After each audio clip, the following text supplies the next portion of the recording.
Streetworks rules and regulations are a lot of information to take in, especially when it's seen as secondary to getting the job done. And advanced signing seems to cause particular problems when it comes to the dreaded exams. But take heart, this video lays out everything you need to know to ensure everyone is kept safe. We highly recommend that you also refer to the Red Book, Safety at Streetworks and Roadworks, especially when we refer to tables and diagrams. Signing of the works. It's important that the distances, including safety zone dimensions, are determined before starting to set the signs out. From this table, which is also inside the Red Book's back cover, select the size and distance for the advanced signs.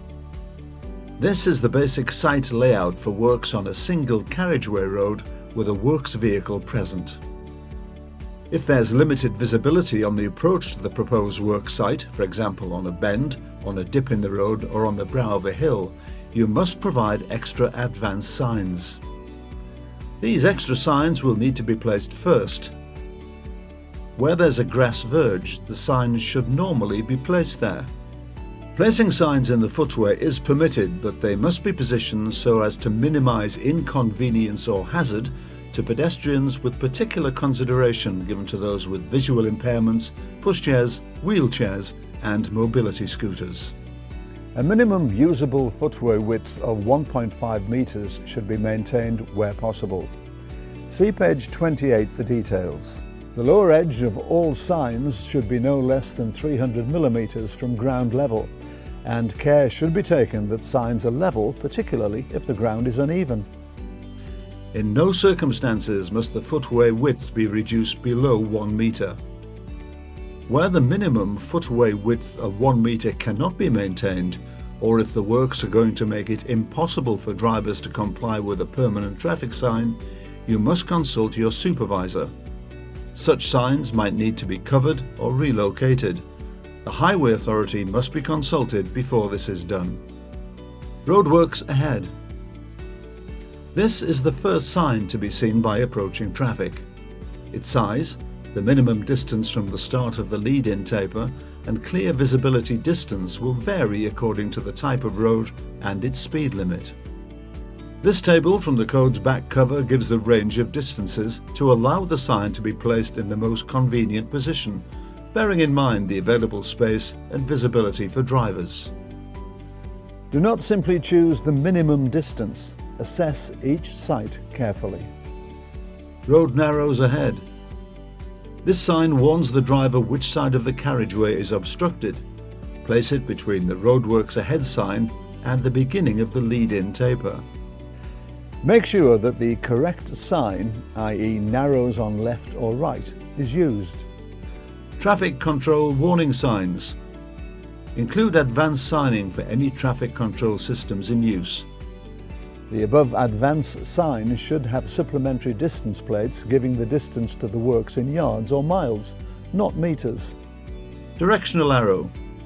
Place keep right or keep left signs as appropriate at the beginning and end of the lead-in taper cones.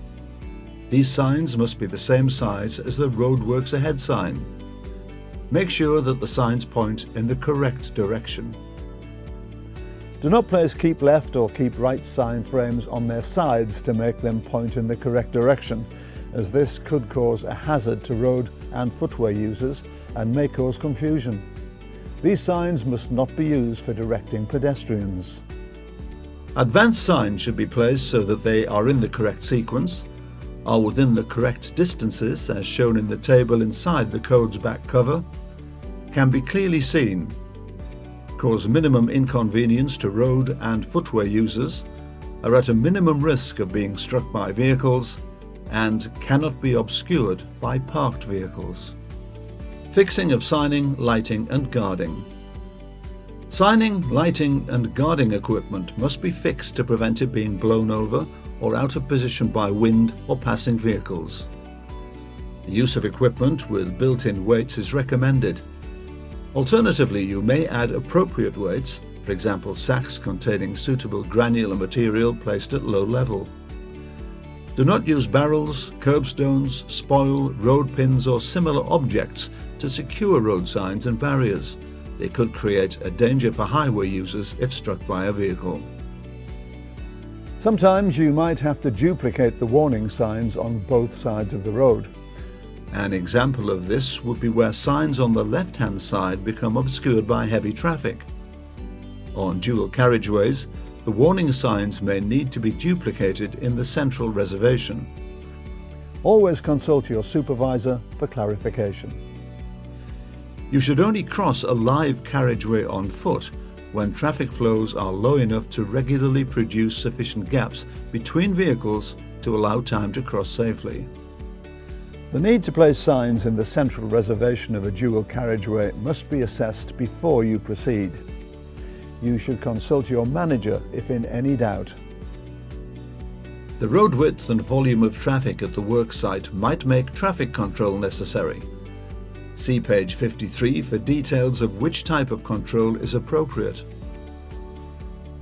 Signs should be set out for traffic approaching from all directions.